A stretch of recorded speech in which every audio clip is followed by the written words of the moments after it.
I will start, since we have to be brief. I have already given all pertinent information and supporting documentation to the Senate Intelligence Committee and ARROW. They informed me that all of my information will be recorded for public record and shared with Congress. It is that important. In 2010, I was selected to go down to the South Pole Station in Antarctica for an entire year by Ratheon Polar Services as an employee of a third-party contractor for the National Science Foundation. I function in a dual-role capacity as a tradesman and a firefighter. My responsibilities required me to be more informed than most of my crew and offered me complete access to the facilities. What I learned from this unique experience needs to be shared with the entire world. The technology at the South Pole Station certainly can do what it is presented as its primary purposes, and unfortunately, much more. The Ice Cube neutrino detector is presented as a passive listening device for the purposes of the science as presented. But I'm going to skip right through the chase, folks. I have provided documentation that proves that the 5,160, what they call DOMs, that are embedded in the ice can actually transmit at 2,047 volts each. That gives us a long list of things to consider. It is effectively a multifaceted directed energy weapons platform that I will list rapidly a few things that it can do. Vehicle detection. We're learning that these off-world craft, on-world craft, ours or other nations, are also emitting neutrinos. So this makes the South Pole Station effectively an air traffic control station for this new level of equipment that nobody's discussing.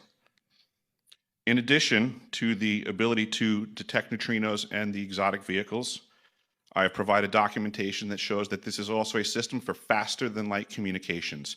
In the past, Gary McKinnon has hacked NASA, found the off-world fleet, the list of captains, and it's apparent that if we have faster than light vehicles moving throughout the system, we're going to need faster than light communications. This is that facility.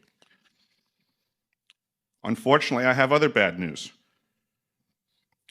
The season that I was there, 2010 to 2011, we converted from construction to operations and maintenance in both the elevated station and the detector array. Unfortunately, when they first fired it up, that was when we had the earthquakes in Christchurch, New Zealand. There was 2 incidental shots before they were able to target it correctly.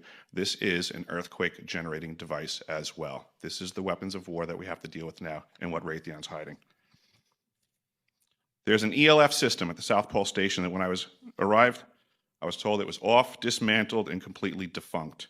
In my work, I will rapidly just tell you, I had to figure out the circuitry for certain other repairs, and I found that this system is in fact completely energized, up and running, and being utilized with the other systems for nefarious purposes as well. The Atmospheric Research Observatory is in what we call the clean air sector. I witnessed myself a very powerful green laser shooting out of the top of this facility into the cosmos.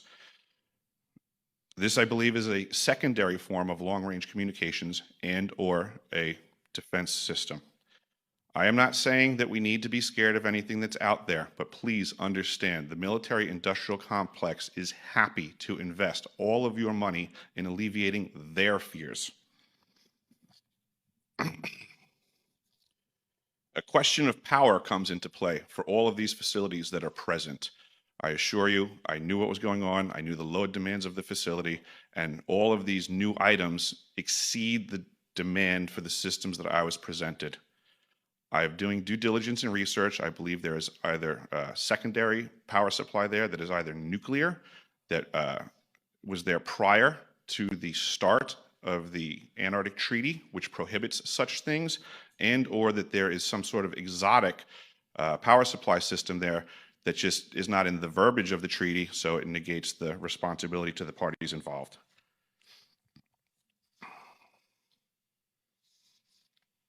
I think that pretty much covers it for time.